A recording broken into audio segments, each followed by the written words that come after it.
bus from Kampala ended up taking a lot longer than I or really anyone expected. We left at 7 p.m. from Kampala and only reached Nairobi in the afternoon or at about 12:30 p.m.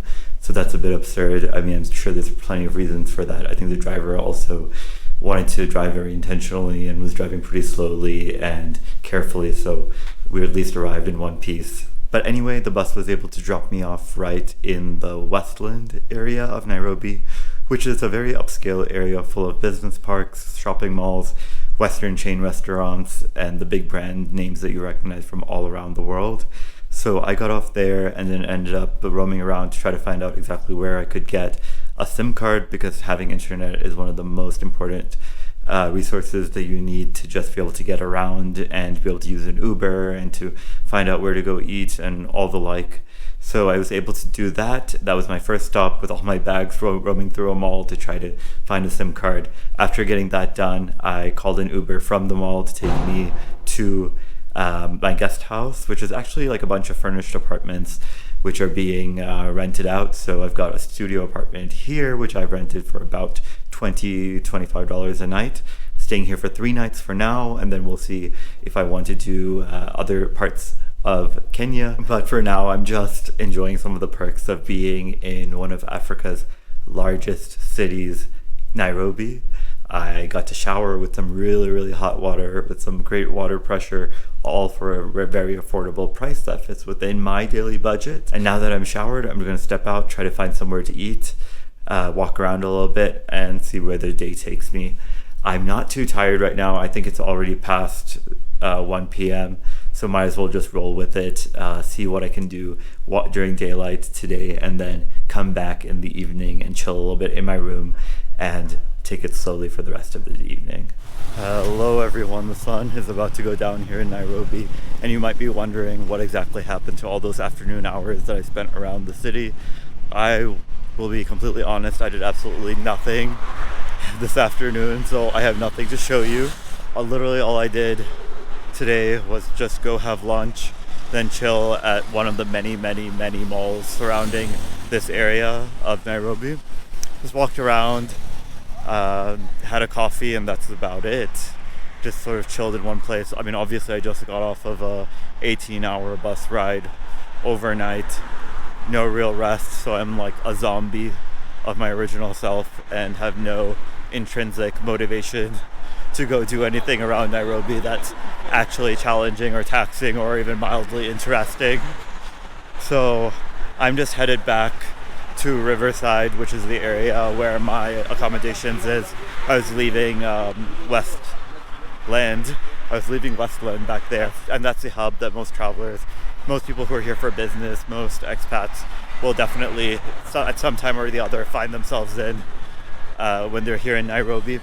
So I kept ahead an easy day, spent some time around there, and then at the moment just heading back. I'm gonna call it quits for today, and then tomorrow as well as the day after will be dedicated to spending some time to get to know Nairobi a little bit better just outside, and not just spend our time in these more upscale, more touristy neighborhoods. I also want to take some time during my stay here in Nairobi to take care of some errands and some other things for the next legs of my trip, because this is going to be like the last big city that I see for a while before I actually end up leaving the African continent. So I want to make sure that if I have any last minute errands, I find time to take care of those as well. There's a couple airline offices that I need to hit up while here in Nairobi, because they just don't have websites that you can book tickets online. So I have to do things the old school way and see if I can find a travel agent or go to a physical airline office in order to book some legs of travel. But that's it for today. Again, didn't really do anything, but I'm completely honest with you when I do something or when I don't do anything. I should be back in my accommodations in a few minutes. And with that, I will say goodbye, take care, and have a good night, everyone. It's January 13th today, and it's a Friday the 13th. But it started off as a really good day because I woke up in a really comfortable bed and then had a shower with really hot water and water pressure. And now got some coffee, and now in central Nairobi. It was not a good idea to start the video while I was trying to cross the road. But we're here in the center of Nairobi, and I'm here with my host Calvin. He's showing me around, telling me all the history and everything here. And this is the kind of stuff that you wouldn't know if you were just walking by, so I'm glad I have him to point things out for me. First site we walked by is the statue of the labor leader, who's lovingly known as Tom Mboya. And he worked with JFK and MLK in the US to create the airlift program, right? The airlift program. And there have been so many leaders here in Kenya who've benefited from the airlift program, in which they were able to then go to the US, study in the universities there, and then come back and benefit their societies here. One of which is Wangari Maathai, who I did a class project about her in elementary school, so I'm familiar with her, as well as the father of Barack Obama, we all know. And fun fact is that Calvin's is from the same tribe as Barack Obama, so I like to joke that they're somewhat related somewhere along the line. Yeah, he's another celebrity then. I gotta say, walking around, the weather here in Kenya is amazing. It's not when people think about Africa, they're thinking about hot, extreme temperatures. They don't think of Nairobi. They don't think of Kenya. It's so green here. It's so lush. And even on the drive here from Kampala, there's just like pasture kind of landscapes, and it's full of sheep roaming around. You almost feel like you're in New Zealand or like Scotland or something like that. It's definitely not like a dry, brown landscape that you stereotypically think about when you think about Africa. Definitely no lions roaming around. People think there's lions roaming in the streets? No, literally, people think that in the US. Like, they think there's just like, oh, you can't walk around in Africa because there's just lions everywhere. You are wrong. You are misled. You know? They think the whole country is like Lion King or something. Nairobi is very safe. So we have a national park. So if you go to the safaris, that's when you'll see the lions, the elephants, all the kind of. And animals. Then you want to see the lions. And that's the thing. You're paying money to see the lions. Everybody wants to see the lions. There isn't just a lion walking around here. We live in Africa, but we still go to the safaris to see the lions. Yeah. Because you can't see them on the streets. So. Yeah. That's how it is. Yeah. There are also another misconception is that people don't think that there are cities in Africa. People don't think there are big buildings in Africa. They think everybody lives in like small like huts or something like that. So in Kenya in itself, we have 4 cities right now. We have Mombasa City, we have Nairobi City, where we are right now. We have Nakuru City, and we have Kisumu City. Yes. So those are 4 cities in one country. And I passed through Kisumu, I passed through Nakuru to come here. Yeah, of course. Mombasa is all the way on the coast. So I don't think I'm going to be going there, since I already spent so much time in Mozambique and in Zanzibar as well. So it's safe, and also it's safe. So 2 months prior to the attack, so there were 2 Islamic jihads who were arrested in Albania. So when they were arrested in Albania, they said the US government was involved in the torture of the Islamic Jihad. So the Islamic Jihad came together and to give a revenge towards the US, so they bombed the US embassy in Kenya and also in Tanzania. So it was a simultaneous attack that happened in Kenya and also in Tanzania. The Islamic Jihad was just in Kenya, in Nairobi, Kenya, the US embassy, and also the US embassy in Tanzania. And again, it affected so many people in Kenya. It killed over 200 people in Kenya, and also around 78 people in Tanzania. And due to that reason, that's where all the embassies were moved from the Nairobi CBD. So CBD means Central Business District. That's when all the embassies were moved away from Nairobi CBD and taken out of Nairobi. They are still in Nairobi, but like 30 minutes away from Nairobi CBD. Yeah. So to avoid something like that ever happening. Yeah. And also from there, in 1998, that's when Osama bin Laden came to the radar of the US FBI, and that's when the FBI put him on the 10 most wanted criminals. We walked by a bunch of government buildings, including the parliament, the president's residence, banks, and all these other like high security areas. And so didn't do any filming there because in some areas you can't even stand. And that's something I found. If you're right in front of a parliament building, know that you're right in front of the parliament building, because in Uganda and here in Kenya, you're not even allowed to stand right across the street from it. And that's so different from our US Capitol, where you just have people like frolicking around, taking photos and everything right in front of the U.S. Capitol building in D.C. But here you can take photos, and it's perhaps the most picturesque spot where you can see all of Nairobi from above, and that is the KICC, which is the Kenyatta International Conference Center. I think I got that right? Yes, that's right. And you were saying that this is the ninth tallest building in Nairobi. Yeah, but I think it's so well geographically positioned right in the heart of the city that you've got everything surrounding you. So anything else of interest that you'd want to see in Nairobi, you can see it from this location. Yeah. So what do you need to point out from up here? Oh, it was the parliament, So right? from here we can see the parliament. Yes. You can video the parliament from here. You can take pictures of the parliament from here. Yeah. I think of all the buildings, most of them are very brutalist, just government style architecture, but it's the parliament building that actually is kind of nice to look at, right? Course, Yeah. Because of the Big Ben Tower and stuff, and also the other buildings. Yeah. Okay, I think that was on this direction. Okay. So on this other side, then also you see the parliament. You can also see the president's office from up here, and also the deputy president of Kenya from up here. Yeah. So all the things that you can't take a photo of, but that you could look up on Google Maps anyway. You can check check them out from up here. Oh, there you go. From up here, you've got an amazing view of pretty much all of Nairobi. This is heading northward. You've got a nice I love NBO sign on this building up here. Very cute. And then obviously heading this way, you get Westlands. Yeah, Westlands. Which is where we were yesterday, where I was being lazy and doing nothing yesterday, except roaming the malls. It's a good place for that. Yeah. And then if you head this way, this is kind of the area we just walked through, right? Yeah, of course, yeah. Yeah. You're right. So this is the CBD is on this side, and then this is heading south. What's heading south? Heading south, heading west. Oh, heading west, yeah. It's heading west.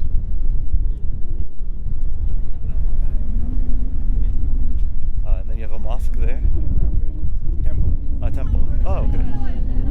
Actually, we are heading towards. This is the south. Yeah. So this is the east, and the west, and then the north. Okay. So here we have the north and the south. So that means we have the east on this other Right, side, right, and right. the west on this other side.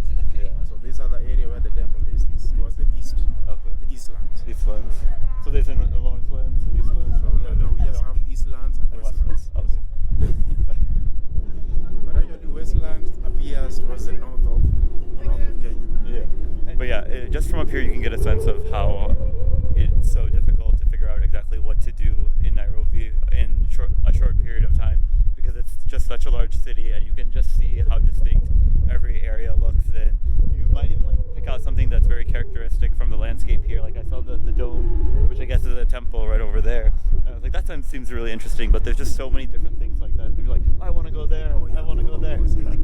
It's so hard to pick exactly what to do. And then we also have, you see the blue building? Yes. And then we have the two white buildings, like the twin towers. Right. So that is the Nation House. So Nation House, that's where we have the TV stations inside there. That's where we publish the magazines. Yeah. So we call it the Nation House. I just brought up the term Nairobbery, trying to figure out exactly what it refers to, because you're probably going to hear that or see it referenced in books or whatever you read online. Nairobbery. I'm like, is it Nairobbery because the city is so expensive, or is it Nairobbery because you literally are going to get robbed? And I don't think it's the crime rate. No, it's a criminal. It's not the crime rate, and even prices wise, if you're coming in from the US, you probably won't notice that Nairobi is more expensive than other places in East Africa, though it definitely probably is. Calvin's was telling me it's way more expensive than Uganda. Yeah. But depending on how you stay in Uganda and how you stay here, you might not notice. But there's a third method that I'm hearing about, which might be exactly how you might get robbed. Yeah. And I've never heard about this anywhere else in any of the other countries I've been to. So what exactly is this? This is not violent or anything. Somebody will just approach you and then start talking to you nicely, and then you say, yeah, you're really nice. And then at the end of it all, you find you gave them your phone willingly, you gave them all your money, and then you have nothing left. And it's like you're being hypnotized, kind of. So someone's gonna put you in a trance or hypnotize you or put some sort of spell on you. Yeah, kind of. Yeah, they cast a spell on you, exactly, which will make you want to give up, surrender all your stuff to them, and then the spell goes away. After she disappears. And then this old woman disappears after casting the spell on you, and you find yourself penniless, and robbed, Yeah, and you're robbed. just sitting there being like, what happened to me? Wait, has this happened to anyone that Yes, you know? this one happened to It's somebody. like to a Kenyan. Yes, a Kenya. So it happens to us, not even you guys. Because we go to that, actually everything happened to the eastern part of Nairobi, where Okay. it's so busy. Okay. So a woman will just approach you trying to ask for direction and stuff. That happened to Kenya, because you can't ask direction from a tourist. Yeah, you can. You I ask would to just the keep local. walking. Yeah, of course. And then from there, you wake up later, like, what really happened? You gave everything you had. Wow. Okay, this is something that is not mentioned in any of the tour guides, not mentioned in any of the Yeah, travel warnings. yeah, it that is. you might have a spell cast on you, but very, very interesting Yeah, to know. because it doesn't happen to the tourists, it Yeah. happens to the locals. Because one, it comes from somebody asking for directions and stuff. Because asking direction is it's not a crime to ask for No. directions. But if somebody come and ask you for money, that is a different case. Yeah. So it happens mostly to the locals. That is And wild. also it happens to the clubs. So like for example, if you come to Kenya and you start partying and stuff. So in Kenya we call it mchele. Mchele is rice. So it's not typically rice. It's medicine put in your drink, then you sleep, or you end up giving everything you had in the club Yeah. to the person sitting next to you. Right, So right. it happens. Well, it's a good thing I'm like in bed by like 9 p.m. every day. But it's the old woman you have to watch out for on the streets. The older women you have to watch out. These are the things that you'll only learn if you're with somebody like Calvin's. Yeah. Thank you so much. After leaving KICC, we strolled down Kinata Avenue, and there's just so much to see there. You get remnants from different parts of Nairobi's history. You have Indo-Saracenic architecture in one of the Kibanda House. Kipande House, which has its own history. And you have the mosque. You also have the Macmillan Library, which, it's the same Macmillan as the Macmillan Publishing House that we have in the U.S. And then you have the center of the Muslim community in the Jamia Mosque, as well as the Jamia Mosque. And then you also have monuments such as the Askari Mosque monument to in remembrance of the African troops who fought in the First World War, Yes, of course. alongside the British. So you have all of this literally within like a minute walk of each other. So it forms a really interesting look at the fabric of different cultures that make up Nairobi. And of course you don't want to walk into traffic like I am right now. You want to stay alive so you can check out the rest of Nairobi, or even be put under a spell by some old woman, because that if you're gonna die in Nairobi, that's a more interesting way there's a way than to be hit by a car. Exactly, yeah. Whatever you do, there has to be a story behind it.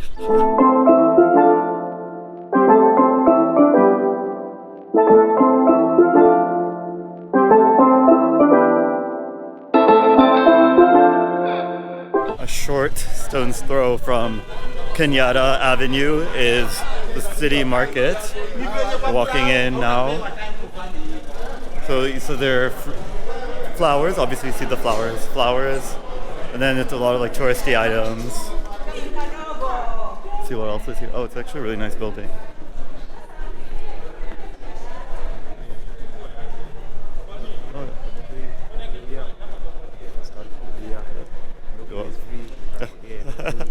Looking is free, yes.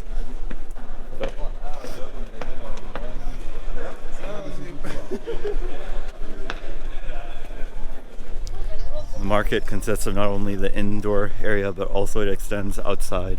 But it's mostly just a lot of the touristy souvenirs, which are probably great if you're actually just coming here for a visit. But as always, I have like no room in my bags at all, so I'm very, very picky with what I take with me. But everything seems very nice. Yeah. But yeah, obviously everything is nice. I just don't have space for it. Walking through Kinata Avenue, literally just feels like you're in a city in India. Yeah. It's the same kind of like architecture from being an old like British colony. The same kind of architecture you might find in like Connaught Place in Delhi, or if you're walking down Brigade Road or MG Road in Bangalore. It looks exactly like this. Yeah, now we're at the restaurant.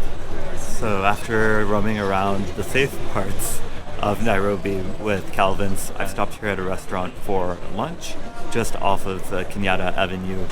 And I mentioned yesterday that I have some errands to run here while in Nairobi. One of them is getting a Juba Airways ticket from Hargeisa, Somaliland to Jeddah, Saudi Arabia. I know that that route exists and it's the exact route that I need. However, it's only that one airline, which I somehow cannot even book tickets for online or even find an office for anywhere here in downtown Nairobi. I stopped by a travel agency just here at KICC. They told me that they do not provide tickets for that particular airline, but they gave me a number of an office in Eastleigh, which is the Somali-dominated neighborhood here in Nairobi. They deal with tickets for that particular airline in Somalia because it's only 12:30 and the day is still young and there's so much to do here because it's such an important city.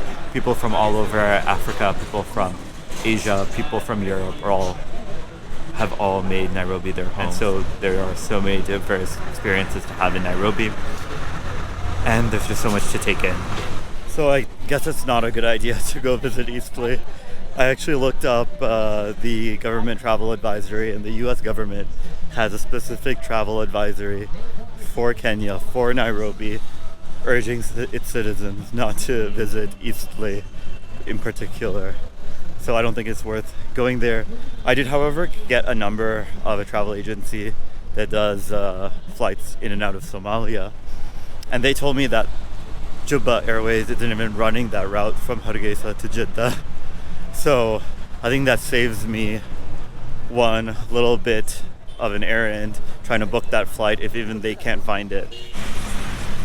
But we're still in the neighborhood of the mosque, so I see a bunch of people, mostly Somalis, leaving the mosque area after Friday congressional prayers. And at the moment, I think I've devised another plan for this afternoon, which is to get a haircut. I found a men's salon not too far from here, and they have an appointment open in another hour. So that's perfect because I have an hour to kill around here. I can just walk around Kinata Avenue as well as some of the side streets, see what sort of businesses exist, get a coffee, and then head over to the salon to get a haircut done properly. Probably the first haircut in a kind of like shady establishment where I have trouble explaining exactly what I want. This one looks like it's pretty nice and it's right in the heart of the CBD here in Nairobi.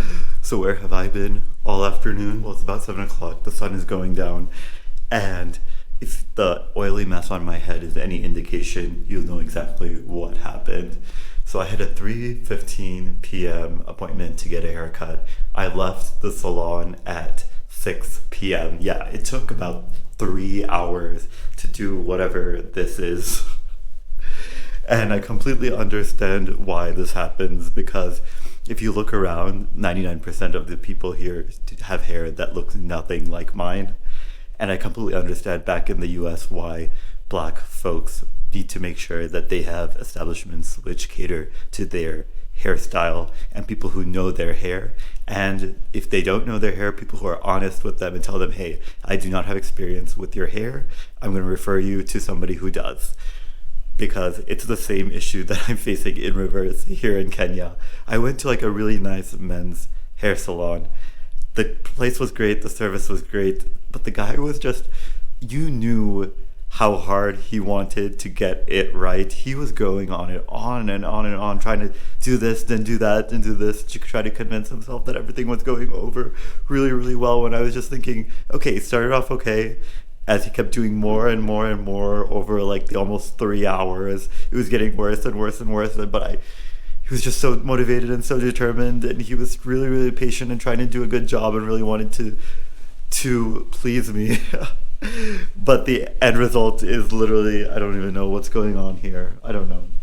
And then on top of that, I think there were just all these different products there that could be used on my hair, and he just didn't have the opportunity to ever use them, so he wanted to try them all. And so he dumped all the different oils and all the different lotions on my hair, and it just, wasn't doing the best. So yes, that's what it is. And then I was not planning on getting stuck in rush hour traffic at about 6 p.m. trying to leave the center of the city to come back out to the residential areas. So it was tough to get an Uber, and I don't know, whatever. The thing is that I'm here. I have something on my head that I will try to clean up, get all the oils out, and at least try to salvage my look somehow for this evening. All I have plans for this evening is to head out, meet a friend at a bar, get a drink or something like that. So I hope I was able to fix my hair a little bit, get some of that just oil slick out of it all. I went out, met up with my friend, we had some drinks, and then I went out to the mall again to grab some quick dinner. I think it was the only place that was really open after 9:30 p.m. Got an Uber Boda, which is the Uber motorcycle taxi, maybe around 50-60 cents, and then came back using the same mode of transportation. And now I'm back in my Airbnb and I am ready for bed. I'm still trying to readjust to a normal sleep rhythm after having all of these overnight bus rides, and hopefully that will be the last one, at least here in East Africa. But with that, I hope you actually enjoyed getting a look at the CBD here in Nairobi, the capital of Kenya. I know I saw more than I expected to. I learned more than I was expected to, and it was really fun doing it all with Calvin's this morning. But with that, I hope you have a good night. Take care, and happy Friday the 13th to all of you as well. It turned out to be a much greater day than one would expect. With that, have a good night. Bye, everyone.